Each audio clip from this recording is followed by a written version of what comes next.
Délivrez-vous. La 7e chaîne marque à la présentation.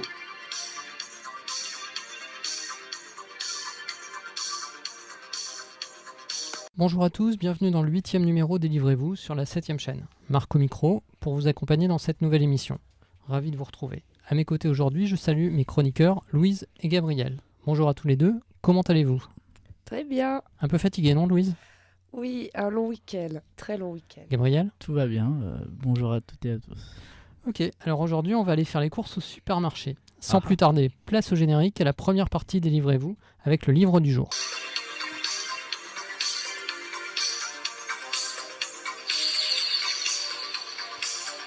Délivrez-vous. Première partie, le livre du jour. Pour notre 8e numéro Délivrez-vous, le livre du jour s'intitule Encaissé. Il est signé de Marlène Binquet. Cet ouvrage a paru aux éditions de La Découverte. Le sous-titre est Enquête en immersion dans la grande distribution. Sur la couverture du livre, un parking d'hypermarché désert avec à l'arrière-fond un chariot vide. Marc, peux-tu nous présenter l'auteur ? Marlène Binquet est sociologue, chercheur au CNRS. Elle a publié plusieurs articles dont un sur une grève de caissières de supermarché à Marseille. Son premier essai publié, dont nous allons parler aujourd'hui, est issu de sa thèse et a pour cadre la grande distribution. On va voir comment elle a procédé et la méthode suivie pour sa recherche de terrain. Peux-tu nous expliquer comment est organisé cet essai ? Après une longue introduction indispensable pour bien comprendre l'objet et les conditions de l'enquête, le livre est découpé en 3 parties qui correspondent à 3 étapes de cette recherche de terrain qui s'est déroulée à la fin des années 2000. Tout d'abord, tout en haut, ce sont ceux qu'elle appelle les professionnels de l'obtention du travail, c'est-à-dire les cadres supérieurs. Ensuite, à l'autre extrême, tout en bas, ce sont les magasins et leurs caissières. Enfin, sur le côté, ce sont les organisations syndicales. Ce sont 3 temps et 3 catégories qui sont expliquées pour rendre compte d'un panorama complet de la grande distribution. Comment l'auteur a-t-elle procédé pour réaliser son enquête ? Alors qu'elle était encore étudiante, Marlène Binquet a été embauchée dans un hypermarché comme caissière. Elle n'a pas révélé à ce stade qu'elle utiliserait son cadre professionnel pour ses études. Elle n'a pas rencontré trop de difficultés pour obtenir ce job. Dans l'essai, le nom du magasin n'est pas cité, elle évoque le groupe Batax. Le lecteur imagine que cela peut être Carrefour ou Auchan par exemple. Dans un second temps de sa recherche, cette fois sans être masquée, elle travaille au siège du groupe, à la direction dans le service des ressources humaines. Enfin, pour tenter d'obtenir une photographie globale du contexte, elle réalise un stage qui lui offre l'occasion de côtoyer le syndicat FO, Force ouvrière, majoritaire dans la branche, au plus proche des responsables locaux et nationaux. On le voit, l'auteur s'est réellement immergé sur une longue durée dans le milieu de la grande distribution. Revenons d'abord sur le métier d'hôtesse de caisse. D'ailleurs, n'est-ce pas un métier en péril avec l'avènement des caisses automatiques ? Peux-tu nous dire ce que tu as appris sur le contenu du métier de caissière ? On a tous l'occasion d'aller dans des supermarchés et donc d'être au contact des caissières. Le métier est ultra féminisé, mais à part quelques banales politesses de circonstances, on ne les voit pas vraiment, on peut même parfois les ignorer. Il n'est qu'à constater les gens qui écoutent de la musique ou téléphone tout en réglant leurs factures. Donc, la narration du quotidien d'une caissière est fortement instructive. Au premier abord, on pourrait croire que les compétences nécessaires pour accomplir ces tâches sont peu nombreuses. En fait, ce n'est pas vraiment le cas, et l'on apprend que parmi les candidates, nombreuses sont celles qui ne passent pas la période d'essai, car elles ne parviennent pas à acquérir les gestes et les attitudes nécessaires. Il faut connaître et maîtriser tout un tas de procédures qui ne sont pas vraiment documentées, faute de quoi la caisse se bloque, il faut alors faire appel à la responsable pour la débloquer, ce qui est bien entendu mal considéré. L'accueil des clients met la caissière au contact de personnes qui ne sont pas toutes cordiales, et, à la moindre protestation, la hiérarchie désavoue la caissière. Marlène Binquet en donne des exemples dans le livre. Ajoutons que le corps est contraint et peut souffrir. La caissière ne peut pas vraiment se lever ni bouger. Certaines caisses sont exposées au froid ou au courant d'air. La caissière n'a pas le choix du moment des pauses. Elle est infantilisée sous la dépendance de la chef de caisse, y compris pour aller aux toilettes. À la lecture de l'essai, quels qualificatifs conviennent le mieux pour caractériser le métier de caissière ? Sans conteste, pénibilité, manque de considération et flexibilité des horaires avec le temps partiel imposé malgré le CDI. La caissière est en permanence sous contrôle, celui des supérieurs, celui des clients et celui des autres caissières. Lors de son immersion dans le milieu, l'auteur constate assez peu de sociabilité, voire de solidarité entre les employés. C'est un métier que les titulaires n'aiment pas. Elles ne l'ont pas choisi. Il y a 2 types de caissières. Les permanentes, qui, en manque de travail et relativement peu diplômées, ont accepté ce métier. Ce sont souvent des mères célibataires en difficulté, donc ce métier est pour elles une victoire. Et l'autre catégorie, ce sont des étudiantes qui n'ont pas vocation à rester en place, mais se satisfont des horaires adaptés et d'une rémunération, même modeste, garantie. Du côté du service ressources humaines, que nous apprend la sociologue avec son enquête? Ce qui frappe, c'est le manque d'autonomie des cadres. Ils ont assez peu de marge de manœuvre, prennent peu de décisions. Leur vision de l'entreprise est parcellaire, l'information est très mal partagée. Il est à noter qu'au siège, tout le monde n'a pas accès à tous les étages, tout est très compartimenté. Le travail manque de sens, en particulier lorsqu'il faut porter les projets de la direction. Les managers ont peu d'occasion de s'exprimer, ils doivent suivre des directives auxquelles ils ont parfois du mal à s'identifier. D'après toi, le livre est-il objectif ou plutôt partisan? C'est un livre politique sans être militant. Au-delà des descriptions naturalistes, l'auteur pose des questions et essaie de comprendre les stratégies mises en place par la grande distribution pour obtenir des salariés, qu'ils soient motivés et s'investissent quel que soit leur niveau de responsabilité. On est loin de l'épicier à l'origine du groupe Batax, devenu un empire mondialisé. Désormais, il y a à la tête des actionnaires dont le seul but est que l'affaire rapporte, génère des profits et des bénéfices. Les employés sont d'une force de travail qu'il faut soumettre au mieux pour en tirer le maximum au moindre coût. Donc, l'enquête de terrain, loin des austères traités théoriques sociologiques, constitue un livre très accessible et offre une pertinente et complète perspective sur la situation du secteur de la grande distribution. Je vous propose, chers chroniqueurs, Louise et Gabriel, après cette présentation succincte du livre de Marlène Binquet, que l'on passe à la première question de notre débat sur le monde de la grande distribution. On va s'interroger sur le temps partiel imposé dans le cadre d'un CDI. Alors, temps partiel imposé, qu'en pensez-vous ? On pourra aussi ensuite parler du travail précaire et de toutes les conséquences. Commençons par Louise. Moi, concrètement, je trouve que ça n'a pas l'air si joyeux que ça. Que si on prend une étude de 2013 du ministère du Travail, on voit que déjà le temps partiel a augmenté. Donc depuis 1980, c'est quand même passé de 1,8 million à 4,6 millions. Que généralement, effectivement, il y a cette appellation de temps partiel subi et temps partiel choisi. Et quand on voit ce qu'est le temps partiel subi, soit c'est à cause d'un défaut d'avoir un emploi à temps complet. D'ailleurs, il y a 32% des salariés à temps partiel qui déclaraient être dans cette condition. Soit c'est lié au sous-emploi, donc comme on peut trouver justement en tant que caissière ou femme de ménage. Et là, c'est 28% des salariés. Et donc, plus de risques d'exposition au chômage. Moins d'accès à la formation, donc moins de diplômes, moins de perspectives d'avenir, plus en plus des horaires de travail qui sont non réguliers, donc comme elle disait justement, un problème au niveau temporel, aussi bien qu'économique. Donc concrètement, même si c'est un CDI, qu'on a souvent tendance à dire que CDI c'est opposé à précarité, quand on voit la condition de caissière, limite on préfère avoir un CDD. Ce sujet est parfaitement lié à l'actualité, notamment avec la réforme du travail et le Code du travail. Code du travail. Et ce sujet-là, c'est, on va dire, le monde rêvé de Pierre Gattaz, le président du patronat français, c'est-à-dire des temps partiels imposés à tous les salariés. C'est un peu la société dont il rêve et qui est déjà le cas dans ce métier de caissière, malheureusement, et de la grande distribution. Donc oui, comme l'a dit Louise, les temps partiels, on voit que ça touche quand même beaucoup de salariés dans ce secteur. Et mon avis là-dessus, c'est que malheureusement, c'est pour moi un mauvais système, le temps partiel, parce que ça précarise énormément les travailleurs qui sont dans l'entreprise.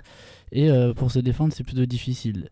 Et après, il faut peut-être faire une nuance entre les deux catégories dont je parlais dans la présentation, qui sont les étudiants que ça peut intéresser, et les... Pour les étudiants, c'est mieux. Parce que Oui, quand ça, on c'est sait qu'il y a sûr. beaucoup d'étudiants qui ne peuvent pas faire leur étude et que le temps partiel arrange, mais quand ce ne sont pas des étudiants... C'est ça. Et certains pays en Europe où le taux de chômage est bas, c'est parce que justement, ils pratiquent énormément les temps partiels.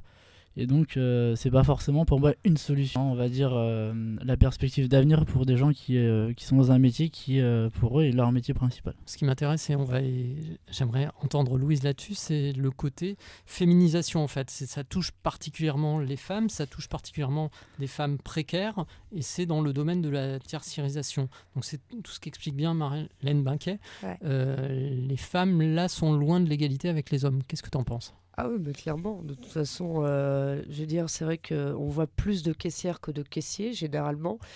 D'ailleurs, il y avait, comment elle s'appelle, Florence Aubenas, qui avait écrit un ouvrage, Le quai de Ouistreham.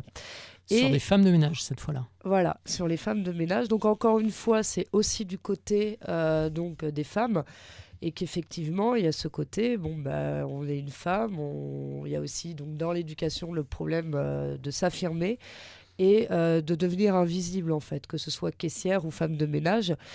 Et je repensais aussi, en parlant de femmes et de temps partiel, à un superbe article du Figaro, pour changer, qui expliquait que en fait, c'était bien que les femmes restent en temps partiel parce que ça permettait plus d'emplois et que sinon c'était trop compliqué pour le monde du travail. Voilà une petite anecdote sur le Figaro et sa belle promotion de l'égalité homme-femme. Pierre Gattaz serait aussi content. Je pense aussi. Là-dessus, juste apporter une nuance. On remarque, il y a quand même un peu plus d'hommes qui sont caissiers aujourd'hui. J'ai remarqué ça dans les magasins. Mais ça reste l'immense majorité de femmes. Et encore un truc intéressant, les hommes qui sont caissiers dans les magasins sont souvent des étudiants, des jeunes.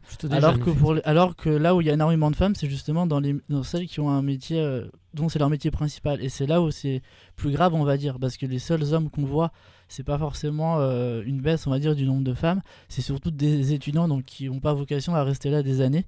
Et par contre, la plus grosse précarité, c'est toujours pour les filles. Même si je pense que les salaires entre caissiers doivent être les mêmes, je sais pas vraiment. Ça dépend, il y a des gradations, elle explique. Alors ce qui est très intéressant, c'est qu'on parle des femmes, mais il faut voir qu'à l'intérieur des femmes, c'est pas n'importe quelle femme, c'est souvent des mères de familles célibataires, à la tête de familles monoparentales, souvent avec plusieurs enfants, avec un temps partiel imposé qui souvent impose alors déjà pas un volume horaire suffisant pour gagner beaucoup et surtout des horaires fractionnés, c'est-à-dire qu'elles ne sont pas forcément tout le temps disponibles. Alors là, Marlène Binquès, c'est un ouvrage sociologique. Le quai de Ouistreham, c'est plutôt un récit journalistique par Florence Aubenas que je vous conseille vraiment de lire parce que c'est vraiment un texte formidable. Ça montre bien aussi cette difficulté et ce moment où finalement on a un CDI, donc une certaine sécurité, on gagne un peu d'argent, mais souvent on travaille loin de son domicile aussi. Les supermarchés sont souvent dans des zones commerciales à l'extérieur des villes, donc ça met encore des contraintes. Il faut une voiture, l'essence, même si en ce moment ça a un peu baissé. Là-dessus, Louise. Oui, mais surtout s'occuper d'enfants seuls dans ces conditions, sachant qu'en plus les horaires ne sont pas fixes et changent de semaine en semaine. C'est une galère et une fatigue énorme aussi. Oui. Sur les horaires, dans le livre là, Encaissé, il y a des passages très intéressants où elle analyse en fait le jeu de pouvoir, on pourrait dire, qui se noue entre les caissières, les stables, on met de côté les étudiants, et les chefs caissières qui ont la responsabilité de mettre en place les tours de service. Et là, il y a tout un jeu de manipulation de pouvoir, de se dire, et ça revient à ce que disait tout à l'heure Gabriel, la difficulté qu'il y ait des mouvements sociaux, disons, ou de protestation, parce qu'il n'y a pas de solidarité, parce qu'il faut essayer, malgré tout, dans les conditions difficiles, d'avoir les moins mauvais horaires, on va pas dire les meilleurs, mais on va dire les moins mauvais, pour pouvoir essayer de mener de front sa vie de avec famille. La fatigue, c'est compliqué, oui. Et comme partout, à mon avis, c'est un jeu d'ancienneté, c'est-à-dire que les plus anciennes vont toujours vouloir avoir les meilleurs horaires en disant qu'elles sont là depuis plus longtemps que celles qui arrivent et qui débutent dans le métier. Pas les étudiantes, mais surtout que les étudiantes ont les plus enclins à prendre les horaires les moins bonnes, puisque pour elles, c'est juste en gros quelque chose pour payer son loyer et finir ses études, alors que les femmes qui font ce métier-là par obligation, parce que comme tu dis, elles sont mères célibataires ou d'autres aussi parfois, souvent elles sont assez cruelles entre elles, je trouve, et la hiérarchie peut être vraiment très respectée entre les plus anciennes qui sont là depuis des années et qui veulent leurs horaires chaque année qui ne bougent pas, et les nouvelles qui sont obligées de s'adapter un peu à ce qui est proposé. Ah oui, mais de toute façon, c'est une jalousie en fait.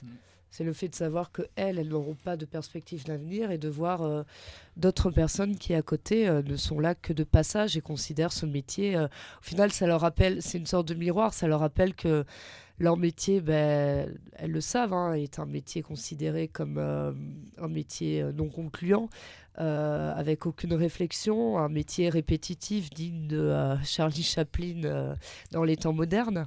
Et pourtant, elles n'y arrivent pas toutes, c'est ce que j'expliquais en introduction. Il y en a beaucoup, explique l'auteur, qui ne passent pas la période d'essai parce que c'est plus compliqué finalement à réaliser comme métier qu'on imagine quand on passe juste en caisse. C'est-à-dire qu'il y a tout un tas de procédures à suivre pour pas bloquer la caisse, hein, c'est la grande angoisse. Il y a les erreurs de caisse potentielles où on voit qu'à la fin il faut payer, il faut rembourser. Donc il y a un certain stress, alors qui n'est pas comparable avec le stress d'un chirurgien par exemple, évidemment, mais c'est pas si anodin que ça. Et le client aussi. Le Oui, client pose énormément de problèmes parce que le problème c'est que quand on voit qu'il y a des règles bien strictes qui sont données par la direction, qu'elle s'attache à les appliquer et que le client décide d'être à l'encontre de ces règles, la direction donne toujours raison au client et n'est jamais en solidarité avec ses employés, ce qui les met dans des situations d'humiliation en fait.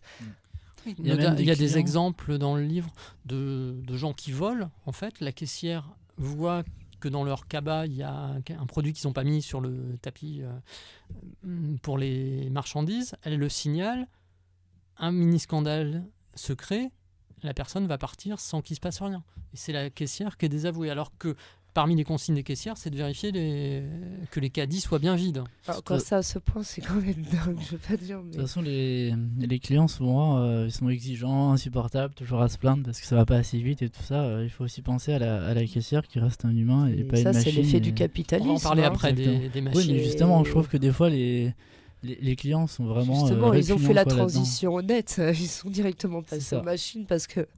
Non, mais c'est les fruits du capitalisme et c'est d'ailleurs ce qu'elle dit dans son ouvrage. Hein, c'est ce qu'elle critique. Ouais.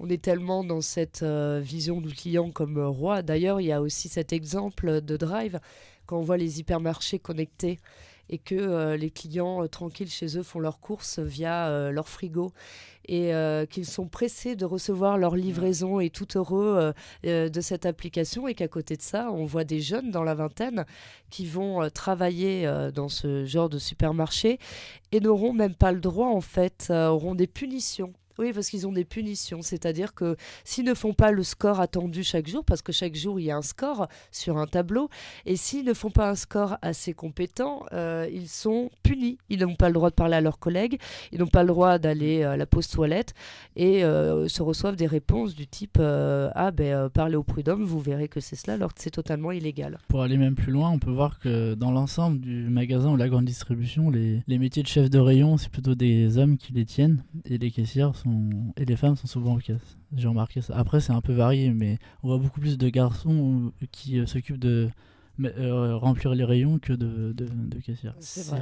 C'est vrai. La même chose dans beaucoup de métiers. En fait. Mais ce qui montre bien les qu'il y a encore ce positions problème-là. où il y a le plus de pouvoir en jeu sont souvent tenues par Et des puis il y hommes. a aussi le réflexe de, en gros, faire un rayon, c'est sportif, donc il faut que c'est une personne virilité. physique, soulever des Alors cartons. que la femme, elle reste assise. C'est ça. bien Alors au chaud. que caissière, c'est physique aussi parce que ça pose aussi des problèmes de santé. Et c'est des métiers, comme on dit, je sais pas comment on appelle le terme. Les troubles. Non, mais les métiers fatigants, là, comme à la SNCF, j'ai oublié le nom qu'on donnait pour.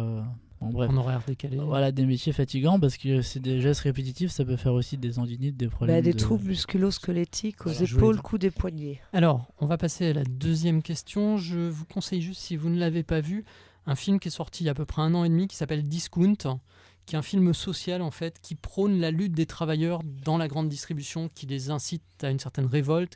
Ils vont voler des produits dans leur supermarché et créer une sorte de supermarché parallèle. Le film est en même temps très drôle, mais c'est un film social. Je ne sais pas si vous l'avez vu. Et- Non, mais ils n'ont même pas besoin de voler. Hein. Tous les produits qu'ils jettent, ils ont qu'à les récupérer. Et justement, Il y a une d'ailleurs, loi il y a ça pas longtemps commence qui est passée Oui, sur justement ça. par rapport aux produits périmés. D'ailleurs, en Allemagne, ils ont déjà mis en place des frigos et même des supermarchés qui vendaient des produits périmés. Il y a certains magasins qui mettent des produits sur leur quand ils les jettent Oui, pour de pas l'eau de que les gens Javel, les des prennent. choses comme C'est hallucinant. Quoi. Mais il y a une loi maintenant qui l'interdit.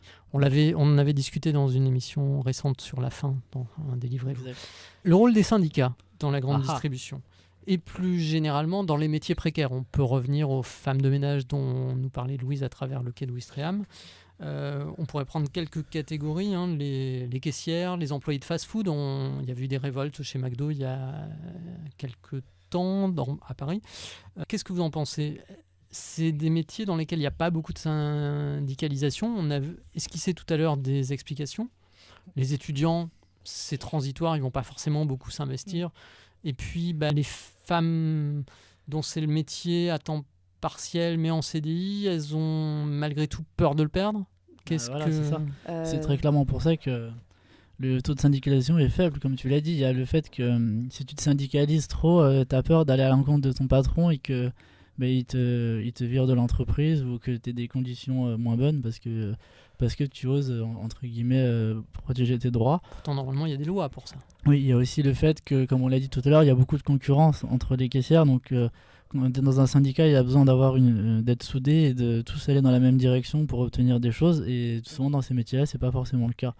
Et après aussi, malheureusement, les syndicats sont très politisés. Donc, tu peux avoir des divergences entre certains syndicats et certaines personnes qui font qu'il n'y a pas forcément de lien et d'union entre les syndicats. Il y a aussi la discipline en fait dans laquelle elles sont plongées, le fait d'être toujours en fait à la même place, à faire les mêmes gestes, d'être surveillé en fait, pas vraiment le temps et surtout l'énergie de pouvoir se rebeller et surtout sachant que de plus en plus on a des caisses automatisées, comment faire des revendications collectives quand on sait qu'au final on va être remplacé par une machine, c'est compliqué. Oui, puis il y a le fait que ces femmes-là, comme on l'a dit, elles ont des enfants à nourrir et si elles perdent leur travail, c'est difficile d'en retrouver un derrière. Donc elles ont parfois peur de demander des augmentations ou des meilleures conditions de travail. Là, si je fais un raccourci dans ce que tu dis, ça voudrait dire que parce qu'on se syndique, on a plus de chances de perdre son travail, alors qu'il me semble que les lois, justement, Mais font j'ai pas que... dit ça. Non, mais je me fais provocateur dans la question. Il me semble que les lois, justement, donnent plus de protection aux représentants syndicaux. Oui, mais attention, ils donnent plus de protection aux chefs de représentants syndicaux, par exemple. Mais après, la personne qui a juste sa carte de syndiqué et qui fait les manifs, elle n'est pas forcément protégée.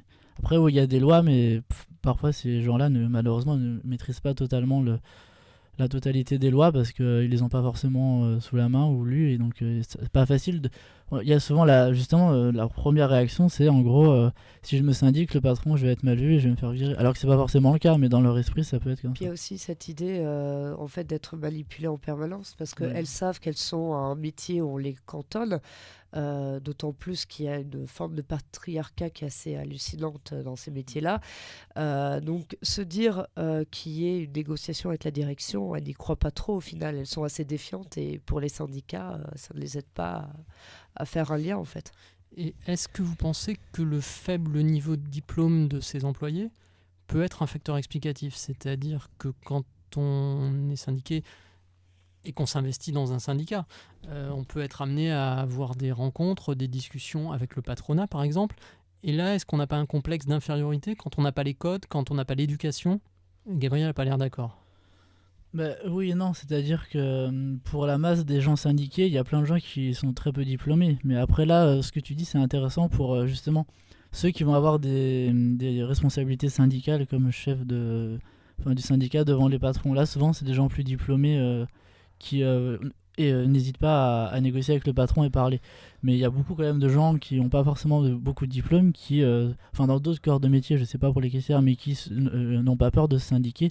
Notamment à la SNCF, par exemple, il y a énormément de gens syndiqués qui n'ont pas forcément le bac. Mais après c'est au niveau plus haut, c'est-à-dire dans les négociations. Il y a une culture à la SNCF qui incite à ça. Après, on l'a souvent vu dans les rébellions, dans les révolutions, généralement ceux qui les géraient et qui permettaient de faire avancer les choses étaient ceux qui étaient un peu plus de l'ordre des élites ou qui avaient clairement le temps de réfléchir à ces questions. Ils n'avaient pas le temps parce qu'ils étaient pris, justement, leur énergie était prise par un métier oppressant. Mais après ces mouvements-là, là tu parles de la révolution, où c'est vrai que c'est d'abord ce qu'on appelait les bourgeois mais après c'est la masse populaire qui suit derrière ou pas d'ailleurs.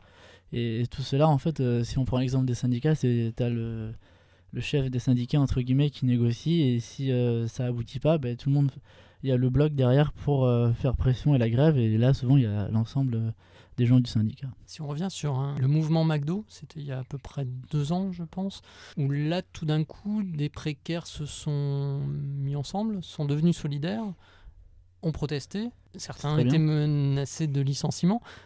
Qu'est-ce que vous en pensez ? C'est très et est-ce bien. qu'ils ont eu des résultats positifs ? Lutter contre le temple et l'empire de ce qui peut se faire de pire dans la grande distribution, l'empire de la malbouffe, on va dire, et des conditions de travail déplorables. Auxquelles vous allez souvent, je tiens à préciser. Bien sûr. Mais il faut quand même dénoncer les conditions de travail. Oui, justement, ça montre que c'est possible de s'unir pour se syndiquer. Et là, on voit qu'ils ont eux aussi eu des pressions du patronat. Donc, ce qui veut dire que c'est pas forcément faux. et que malgré les protections, il y a quand même toujours cette menace. Et d'ailleurs, ils ont lancé cette menace, je pense, pour essayer d'essouffler le mouvement.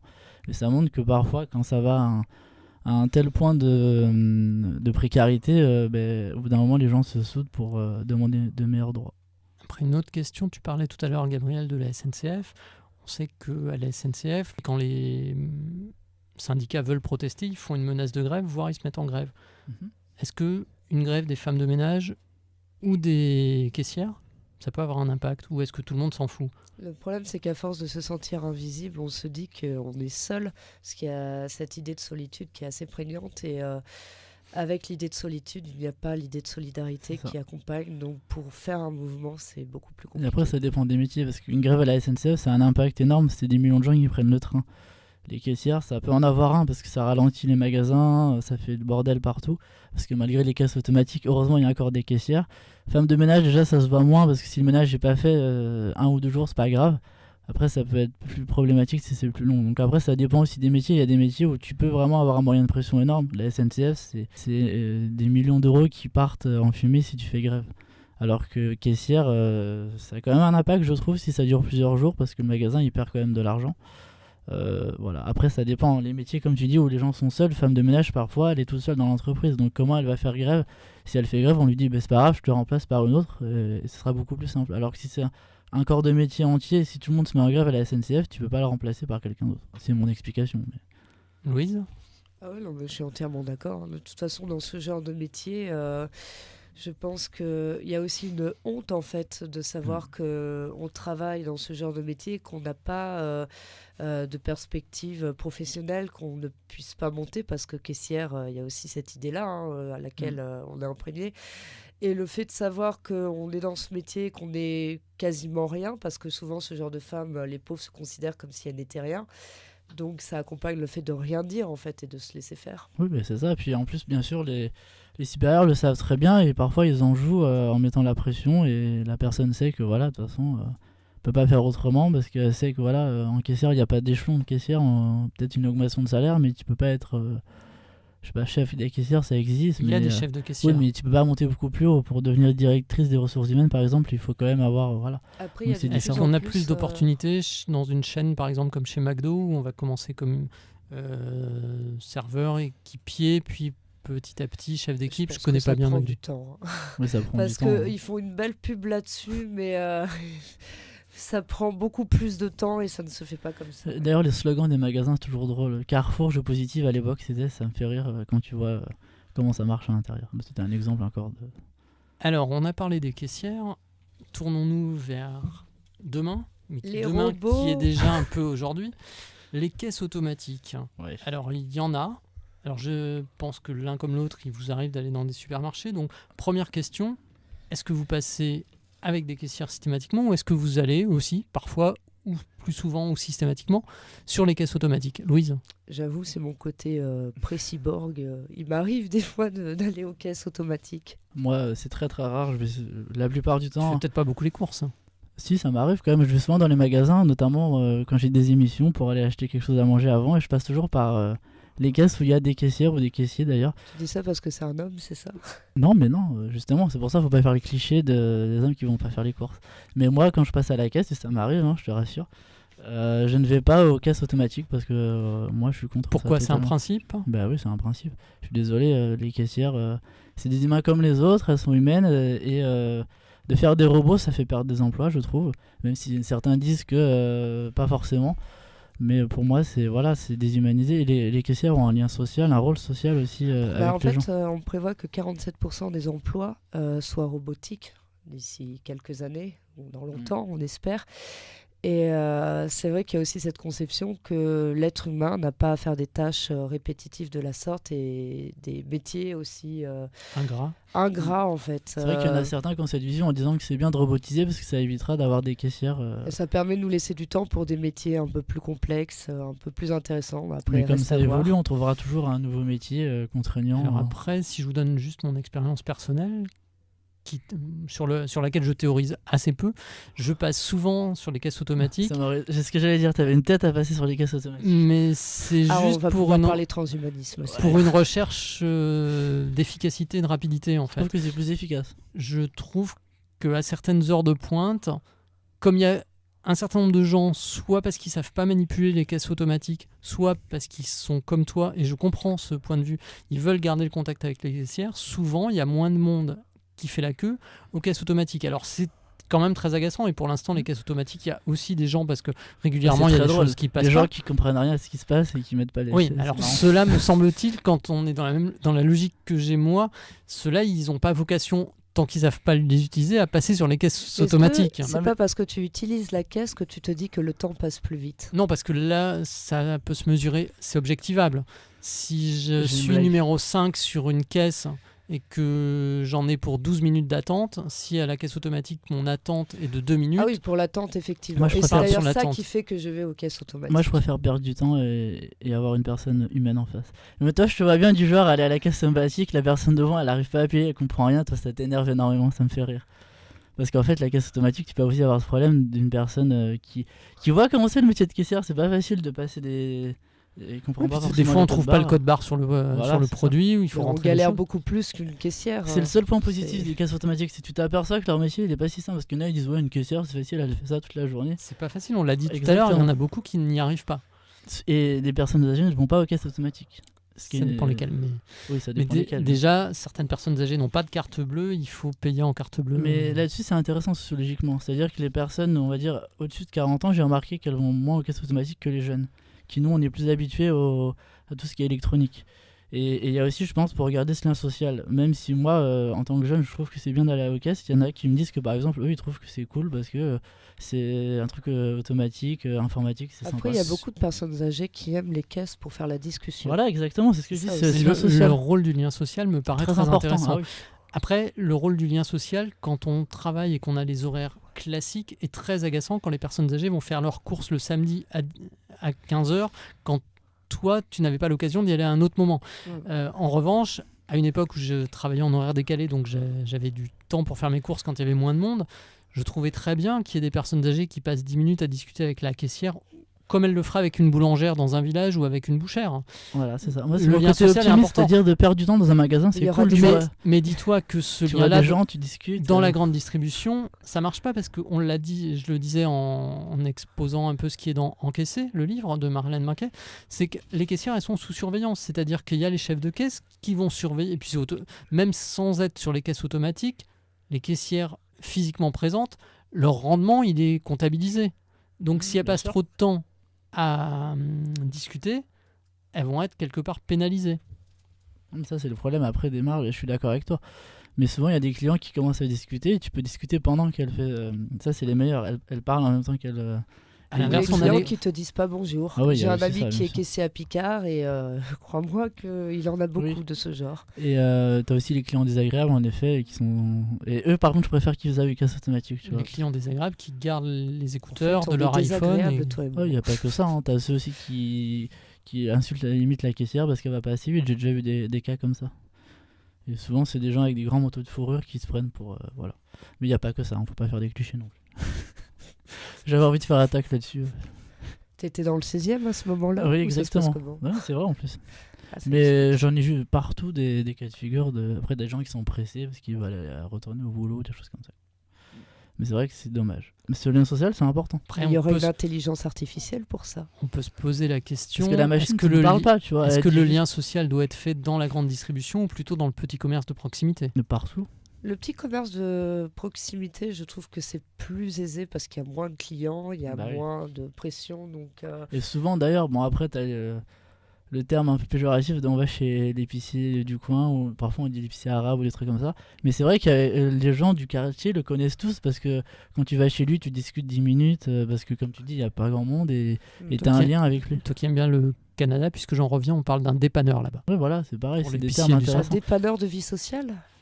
Non, juste l'épicier, ça s'appelle un D'accord. dépanneur. Tu vas souvent quand il te manque du gruyère ou des choses comme ça. Mais c'est intéressant parce que moi, c'est vrai que l'épicier en bas de chez moi, je le connais beaucoup plus que. Je connais pas mal de caissiers aussi du casino en bas de chez moi. Il y a quelqu'un que Allons-y je pour la connais de la pub, fac. Picard, Casino. Non, on va pas dire les marques. Mais par exemple, il y a des gens il y a un ami à moi qui est étudiant justement qui est à la caisse et du coup on discute souvent et lui il me dit bon, faut que j'aille prendre le client comme tu dis parce qu'il a des marges à respecter. Donc autour de la table, Gabriel, plutôt pour conserver quoi qu'il advienne les caissières, Bien sûr. on pourrait espérer en aménageant un peu leurs conditions, Ah oui, c'est notamment clairement, les hein. conditions d'assises, les fauteuils, quand on voit dans le bouquin que quand elles ont envie de boire un verre d'eau, elles peuvent pas. Quand elles ont besoin d'aller aux toilettes, elles sont Je vais même contingencées. préciser, et, garder les caissières et en doubler le nombre, en mettre beaucoup plus. Parce que justement, ça Ah oui, alors limiterait. ça, c'est aussi un truc que je trouve hallucinant. Quand je vais au G20 à côté de chez moi, il y a 3 caisses Voilà. et une personne sur les 3. Ben, c'est normal parce qu'ils veulent faire. Il faut qu'elle soit efficace, encore plus rentable que 3 caissières pour un salaire d'une seule personne. C'est le Ouais. principe aussi du temps partiel imposé, c'est-à-dire qu'on met un nombre de caissières importante au moment où on sait que statistiquement, il y aura beaucoup de clients. Et C'est ça. on n'a pas besoin de faire en sorte que le client n'attende jamais. Ils ont des calculs pour savoir quel temps ils peuvent se permettre d'attendre. C'est-à-dire, tant qu'on fait la queue derrière 3 ou 4 clients, ça pose pas de souci. Si on fait la queue derrière 10 clients, là, on va ouvrir une deuxième caisse. Ouais. C'est ça. Et comme en fait les gens font toujours leurs courses en même temps, enfin, avec des grands chiffres, on se rend compte qu'il n'y a pas de surprise. De toute façon, quand vous allez à la poste maintenant, vous avez par exemple, je ne sais pas si vous avez déjà remarqué, les horaires sont en vert, orange et rouge qui disent à cette période-là, rouge c'est une période de pointe, donc évitez de venir. Et si vous y allez à ce moment-là, vous êtes sûr que c'est blindé. Et Ouais. quand vous allez en vert, généralement, il y a pas beaucoup, il y a moins de Ouais, monde. c'est ça. Et après, évidemment, ils mettent quand même en regard les effectifs qu'ils mettent à disposition. Ça, c'est le côté économie moderne où il faut faire du bénéfice. Oui, Mais Gabriel. parfois, tu as quand même des belles histoires dans ces choses-là. Par exemple, toujours en bas de chez moi, dans le Monoprix, il y avait une caissière qui était là depuis 5 ans et qui allait se faire licencier par son patron puisqu'elle coûtait trop cher. C'est-à-dire qu'au bout d'un moment, elle avait une augmentation de salaire et elle n'était pas assez rentable. Et les gens du quartier se sont cotisés, ont fait une énorme pétition qui a 1500 personnes qui ont signé, ce qui est énorme pour un magasin de quartier. Ce qui fait que la DRH et le patron ont cédé et n'ont pas viré cette caissière qui est toujours là aujourd'hui et qui arrive à travailler avec le sourire alors qu'avant elle faisait la gueule parce qu'elle sait que beaucoup de gens dans le quartier ont été solidaires. Donc parfois tu as des actions comme ça qui sont, je trouve, très belles. Après, bien sûr, malheureusement, c'est pas toujours le cas. Après, une petite anecdote, il se trouve que j'habite dans un quartier de Paris où j'avais habité il y a une dizaine d'années. Quand je suis retourné dans le même supermarché, je me suis rendu compte que nombre des caissières, 10 ans après, étaient les mêmes. Ça, c'est bien. Là, Ou pas, ouais, c'est ça dépend. la perspective d'évolution de carrière, là, c'est là Ouais, où ça en prend c'est un vrai. choc. On voit quelqu'un qui avait 35 ans, qui maintenant a 45 ans, toujours à la même place, toujours à faire passer. On va dire là où c'est bien, c'est que elle garde un emploi. Après, là où je suis d'accord avec toi, c'est quoi là, malheureusement, elle a pas Enfin, progressé. bonjour l'emploi. Ouais, c'est ça. Mais oui, c'est ça qui est inquiétant aussi dans la société, c'est que souvent ces personnes-là, malheureusement, ne changent pas de métier parce que parfois elles n'ont pas le choix. Parce qu'elles n'ont pas été diplômées à l'origine. Oui, Et oui, que mais tu peux faire malgré d'autres tout- métiers. C'est des fois trop tard aussi. Donc je disais, Gabriel, plutôt pour maintenir les caissières, Louise, plutôt pour un monde post-moderne, Post-humanisme, non. transhumaniste, avec des geeks de partout, c'est bien ça Oui.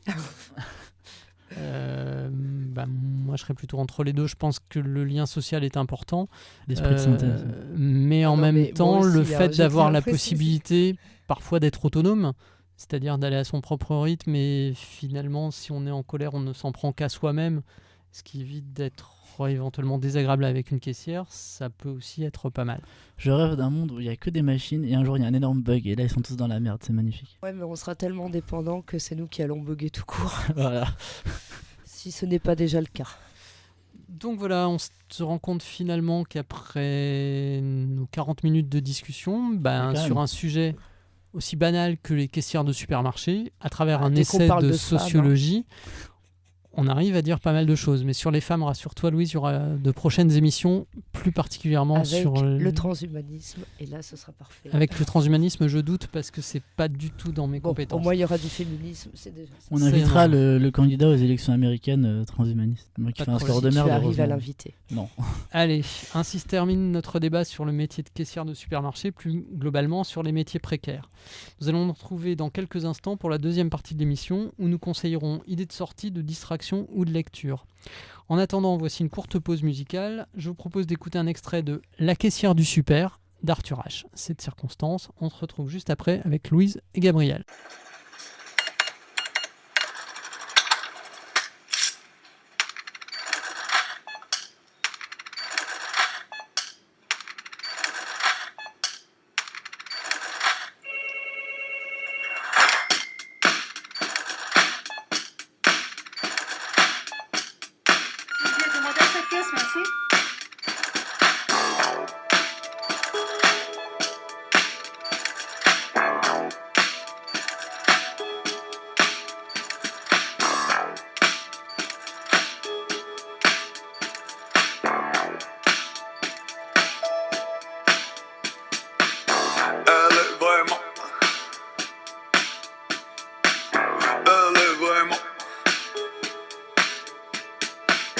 Elle est vraiment super, la caissière du super. Elle est vraiment la caissière. Elle est vraiment super, la caissière du super.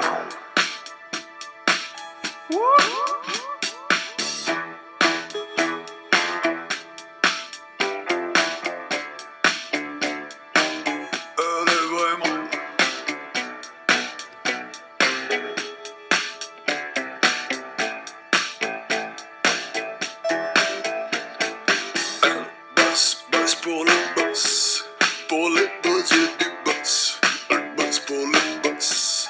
Elle est vraiment super, la caissière du super. Pour les beaux yeux du boss, elle bosse. Elle bosse pour son gosse, pour les beaux yeux du gosse. Elle bosse pour son gosse. Elle est vraiment super, la caissière du super. De retour pour les propositions culturelles du jour avec l'équipe Délivrez-vous. C'est une carte blanche, libre et sans contrainte. Seul objectif, intéresser nos auditeurs, les inciter à suivre nos choix. On se retrouve après le jingle.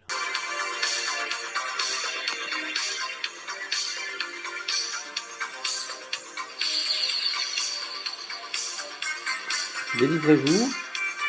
Deuxième partie. Les propositions culturelles de nos chroniqueurs. Alors, que va-t-on faire aujourd'hui ? On va commencer par Gabriel. Livre, expo, musée, série télé ? Fiction, série télé. La saison 4 de House of Cards a débuté sur Netflix là récemment. Donc c'est, on le rappelle, une série qui parle du monde politique, notamment aux États-Unis. Donc c'est un peu dans l'actualité aussi. Et dans la continuité de Baron Noir dont tu nous avais parlé. Baron Noir, c'était après. Celle-là, elle est arrivée avant. Mais oui, c'est exactement ça. En France, Baron Noir. T'as Borgen en Allemagne ou en Suède, je sais plus. Donc pour moi, House of Cards, c'est cynisme, ambition et parfois morale aussi. Le petit écran raffole, oui bien sûr, raffole des intrigues dans les coulisses du pouvoir. Sexe entre journalistes et politiciens, c'est très drôle dans la série. Dans la première scène, le ton est donné. Frank Underwood, donc entre guillemets le personnage principal et qui représente le vice-président du dernier mandat et en gros le chef des démocrates, leader démocrate, étrangle un chien blessé. Puis il explique aux téléspectateurs qu'il faut parfois faire des choses déplaisantes mais nécessaires. Donc ça résume extrêmement bien la série. Tous les personnages politiques sont cyniques dans la série, les plus expérimentés comme les plus jeunes. Ils mentent, ils trichent, ils agissent à rebours des idéaux qu'ils affichent. Cette série montre bien donc les coulisses de la politique américaine et permet de bien comprendre les rouages, les mécanismes dans ce pays, comment ça marche. Il y a aussi les pressions et les intérêts qu'il peut y avoir entre le monde politique, le monde des affaires, le monde du journalisme et tout ça qui est lié. On vit cela de l'intérieur avec les réseaux, les intérêts, les clans, donc c'est assez intéressant je trouve. Et cela reflète également la crise politique actuelle des USA, donc c'est là la vraie, avec les républicains qui pratiquent la vétocratie en s'opposant à tout ce que fait le président démocrate, les Tea Party qui ne veulent carrément plus d'État, eux, et faire que des États américains qui choisiraient, et les démocrates qui renient leurs valeurs, eux aussi, et oui, il n'y a pas qu'en France que ça arrive. Donc voilà, c'est une série que je trouve assez intéressante, moi qui aime bien la politique et ce monde-là, parce qu'on voit vraiment de l'intérieur comment ça marche ce système-là, dans ses bons et mauvais côtés d'ailleurs, et pour les gens qui connaissent pas bien le système politique américain, c'est assez intéressant parce que tu vois bien comment ça fonctionne avec quelqu'un qui est vice-président, donc tu vois comment marche la Maison Blanche et aussi comment ça se passe au Congrès avec les réseaux, les centres d'intérêt, tout ça, donc c'est assez intéressant. D'accord, donc House of Cards, en anglais j'imagine ? Oui, anglais sous-titré pour moi, sinon... Louise, une série aussi, me semble-t-il. Oui, Mr. Robot, qui est sorti récemment et qui a fait pas mal de succès. Une petite série en fait sur donc un jeune homme qui est totalement insociable, mais dont le passe-temps favori est de hacker les gens, donc savoir tout sur leur vie. Et c'est ainsi qu'il se sociabilise. Et en fait, donc on voit clairement que le personnage a des problèmes psychologiques. Et il y a des passages assez intéressants où on le voit notamment chez sa psy qui lui demande qu'est-ce qui ne va pas. Et on voit tout un défilé de scènes d'actualité sur les multinationales, sur Steve Jobs, sur le problème que en fait on est de plus en plus géré par des multinationales. Et progressivement, en fait, on voit qu'il ne dit rien et que toute cette scène a été imaginée dans sa tête. Et en fait, il va se faire recruter secrètement par une société de hackers qui décide de faire tomber des multinationales une à une. Donc voilà, c'est un petit peu inspiré donc, des thèmes cyberpunk. Et donc si vous aimez tout ce qui touche à la robotique, au hacking Décidément. et aux multinationales notamment, voilà, je pense que ça peut vous intéresser. Et l'acteur qui le joue est assez impressionnant. C'est un robot en fait. Non, je rigole. C'est ça. Bah, tu sais, après les caissières, hein, même Ouais. les acteurs ont été remplacés. Hein. Schwarzenegger, pas y il ressemble à un y robot. échapper, C'est hein. un peu ça, c'est vrai. Toi, Marc, est-ce que tu as un conseil aujourd'hui culturel? On va commencer par aller au cinéma. Alors, j'ai choisi cette semaine de vous parler du dernier film de Mia Hansen-Løve qui s'appelle L'Avenir. Je crois que dans le film, le seul truc qui n'est pas terrible, c'est le titre en fait. Alors, cette jeune réalisatrice avait précédemment fait un film qui s'appelait Eden, qui était sorti il y a à peu près 1 an et demi, 2 ans, qui racontait la vie de son frère qui était DJ et donc qui passait en revue une dizaine d'années de la scène DJ en France. Et là, cette fois-ci, elle s'est inspirée de sa mère en fait. Et le rôle de la mère est tenu par Isabelle Huppert, immense actrice.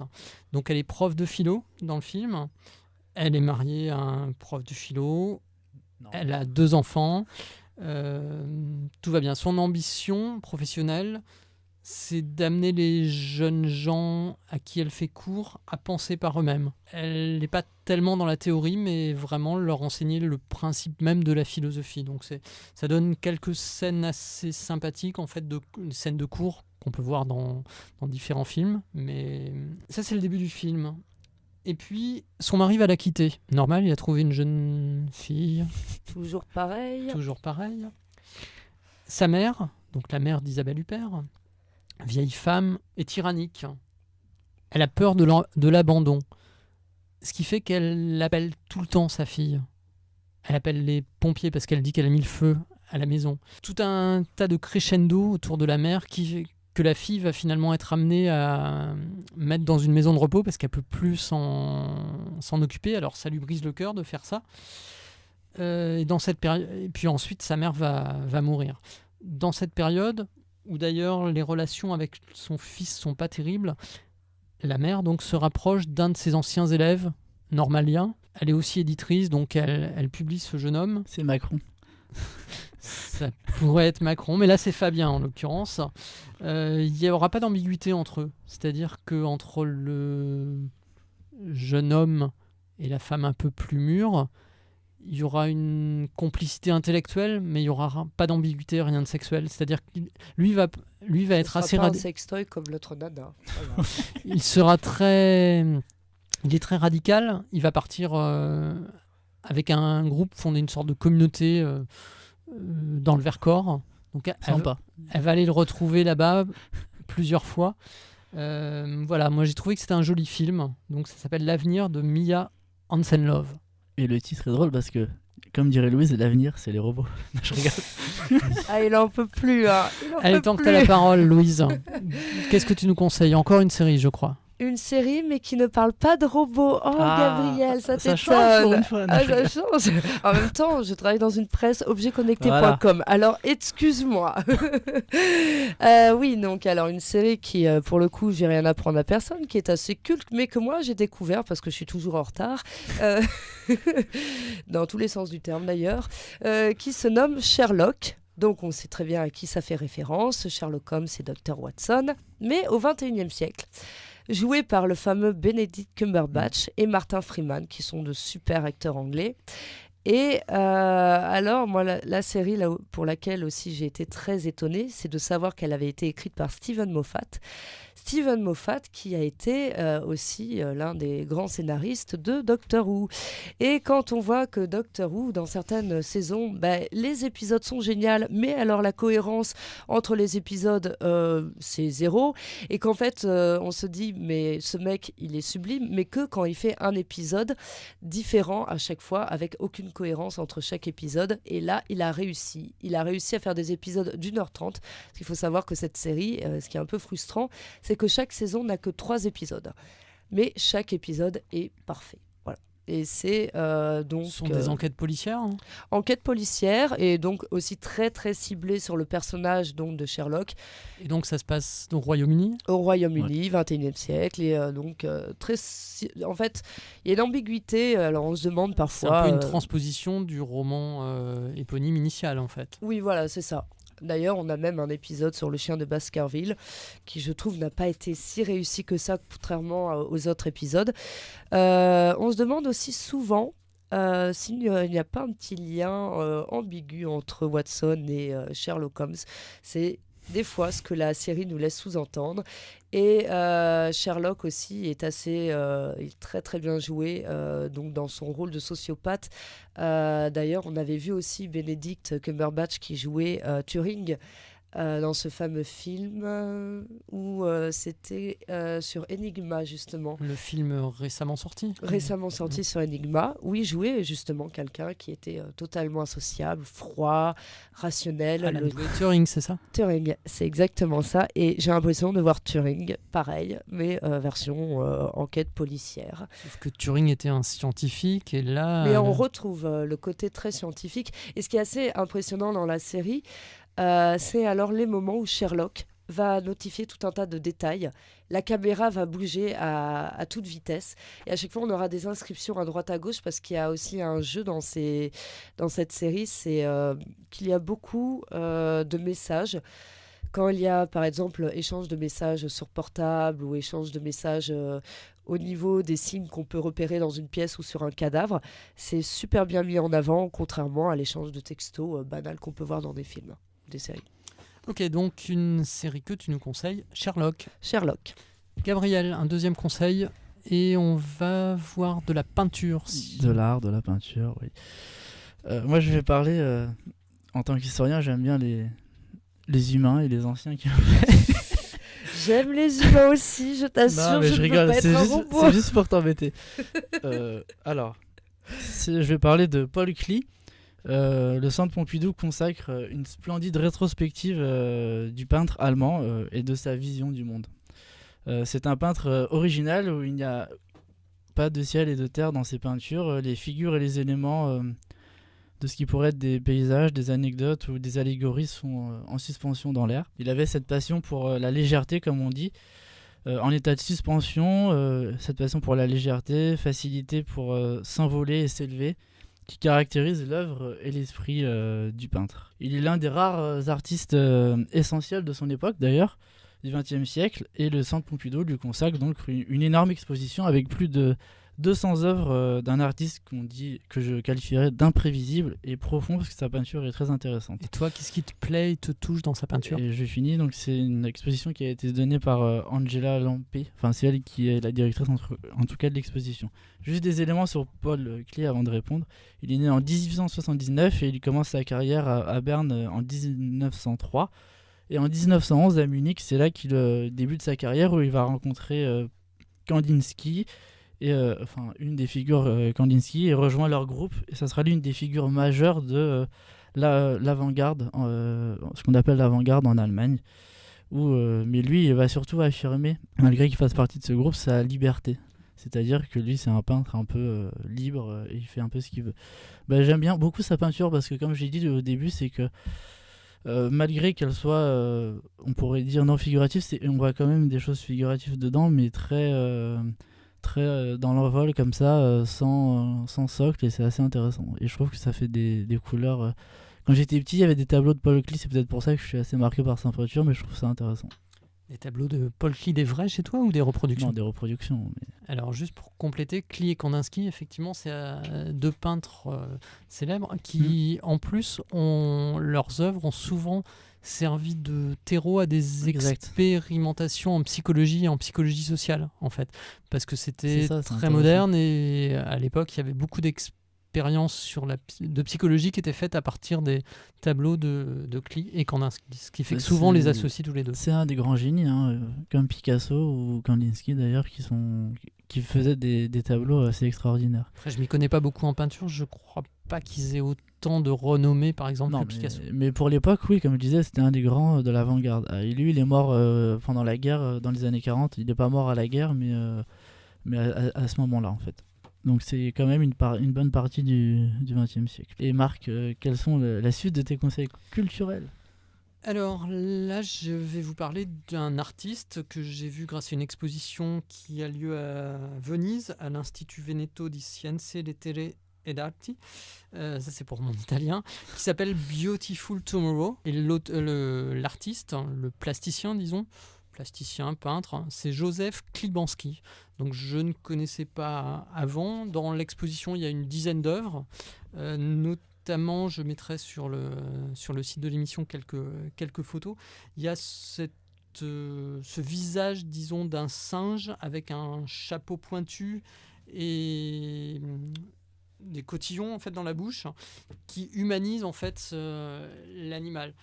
Il y a dans l'exposition, il y a aussi c'est plutôt de l'art contemporain. Il y a une représentation de la Statue de la Liberté avec sur le socle de la statue des grandes marques, Coca-Cola, Pepsi, Nike. Et voilà, ça. Alors, apparemment, Gabriel est mort de rire. Il va nous expliquer C'est pourquoi. vrai que le singe est très aimant, on dirait Jean-Marie Le Pen. Voilà, c'est ça. Je pensais à quelqu'un d'autre en fait. Vas-y, à qui? Quelqu'un qui est aussi au FN, mais s'il Ah nous oui, entend, il oui, va oui, pas trop je sais qui apprécier. c'est. Donc c'est vraiment ça, je suis d'accord avec toi. C'est très représentatif. Les singes, j'aime bien pour faire représenter des humains. C'est un fou rire que j'ai eu, mais ça me fait rire. D'accord, on mettra quand même la photo. Donc, j'ai pas regardé, mais il est possible que Joseph Klibanski expose à d'autres endroits, puisqu'à Venise, l'exposition dure jusqu'au 1er mai. Donc voilà. N'est-ce pas? Ça, c'était pour l'imitation par Louise. Et est-ce que vous avez d'autres conseils, Gabriel? Non, j'ai pas eu Bon, le bah temps alors, de je beaucoup me reprends. culturer ces derniers temps. Me culturer, ça rappelle un peu, comme vous voulez le dire, quand le micro était coupé, Gabriel, nos amis les caissières. Donc, on peut plutôt dire j'ai rien celui dit qui là-dessus. Mais c'était fait exprès. Pour ma part, J'aime la je terminerai par un conseil de lecture avec un polar. Ça Donc fait très Sherlock, ça, C'est c'est le cohérent. dernier roman polar de Caril Ferret. Alors Caril Ferret, c'est un Français. Son nom ne l'indique pas forcément. C'est un prénom qui n'est pas très courant, donc c'est un Breton. Et ce dernier ouvrage s'appelle Condor. Ça se passe au Chili. C'est ultra violent, c'est vraiment un polar. C'est la période post-Pinochet, Intéressant. Ah ouais, avec tous les effectivement. traumatismes qu'il y a encore dans la société. Donc ça se passe à la fois à Santiago du Chili, à Valparaíso, à San Pedro de Atacama, dans le désert. Des histoires de drogue, des histoires de gamins qui vont être mutilés, et puis des anciens torturés qui étaient présents au Palais de la Moneda quand Salvador Allende, le 11 septembre 1971, a été C'est ça. victime du coup d'État d'Augusto Pinochet. Donc ces gens-là vont revenir, on va voir comment certains ont réussi à se faufiler dans la société. Donc c'est vraiment très violent. En termes d'écriture, c'est plutôt pas mal. Bon, c'est pas non plus du Proust, mais vraiment, je vous conseille Condor. Il y a plusieurs personnages. Donc, on a une femme indienne, une Mapuche, une jeune, assez moderne. On a un vieux révolutionnaire. Et puis, tout ce que je vous ai dit, là, le vieux révolutionnaire te fait rire. Oui, ça me fait C'est penser à parce qu'il fait quelqu'un. du lien social. Euh, Et puis, C'est pas cette un violence assez terrible. De manière plus globale, Caril Ferret, il a déjà écrit 5 polars précédemment. Un qui s'appelait Zulu, qui se passait en Afrique du Sud. Excellent. Enfin, tous ceux que j'ai lus de lui, donc c'est-à-dire tous pour l'instant, m'ont paru excellents. Il y a Mapuche qui se passe en Argentine, et puis il y a alors c'est une saga qui se passe en Nouvelle-Zélande. Il y a un des titres qui m'échappe, mais l'autre c'est Aka. Franchement, Caril Ferret, publié chez Gallimard en collection série noire. Si vous avez envie de mal dormir, d'être traumatisé par les tortures qu'il décrit avec talent, bon, c'est le côté un peu masochiste quand on lit des polars, mais franchement, je vous le conseille, Gabriel. Ah, mais c'est très intéressant. En plus, c'est un sujet qui parle d'une période historique intéressante et je pense que la violence qu'il y a dans le livre reflète assez bien Et la société de l'époque et qui montre jusqu'où l'humain peut aller dans la cruauté. Tous ces polars sont très documentés, c'est-à-dire que ceux qui se passent en Nouvelle-Zélande autour des Maoris, tout ça, il a vraiment été voir quels étaient les rituels, quels Voilà, c'est étaient ça. les tatouages, enfin toutes ces choses-là. Et là, on voit qu'il y a un fond documentaire sur la période Pinochet, la période avant Pinochet, après Pinochet, le rôle de la CIA, des États-Unis, toutes ces Ouais. choses-là. Donc, à la fois ça vaut le polar coup. et intéressant. Bah, si ça vaut le coup de pas dormir pendant quelques nuits, je pense que c'est faisable. Moi, je peux dormir hein, sans On problème. arrive au terme de ce 8e numéro Délivrez-vous. Je tiens à remercier chaleureusement Louise et Gabriel, mes chers chroniqueurs. J'espère, chers auditeurs, que vous aurez apprécié notre débat et nos propositions culturelles. Je vous donne rendez-vous à très vite sur la 7e chaîne pour le 9e numéro Délivrez-vous, où il sera normalement question de sport et de racisme en France. Ciao, à bientôt. Au revoir. Au revoir.